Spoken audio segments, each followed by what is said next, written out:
关注总舵主，啥菜都会煮。大家好，今天用青花鱼做一个日式料理，日式香煎青花鱼。首先我们把超市买回来的一个青花鱼去掉头部，下面我们从背部开刀片出鱼肉，片出鱼肉之后去掉内脏，清洗干净。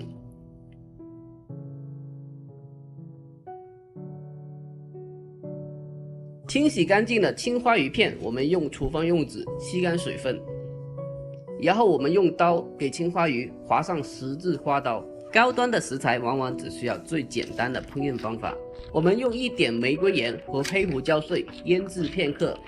下面开始煎制，热锅凉油，把青花鱼片放进锅中，先煎一下鱼皮。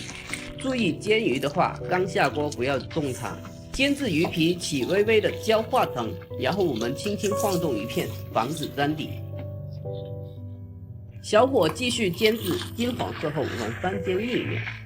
教做菜已经1年多了，主页有200多道美食，请问您学会几道了呢？拍摄不易，能否给个小红心支持一下呢？真心感谢了。煎至两面金黄色后，我们出锅了。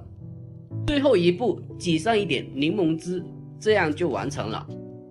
下面是成品展示，如果您也喜欢这一道菜，请帮忙双击2下屏幕，真心感谢您了。这一期我们就到这里，我们下期再见。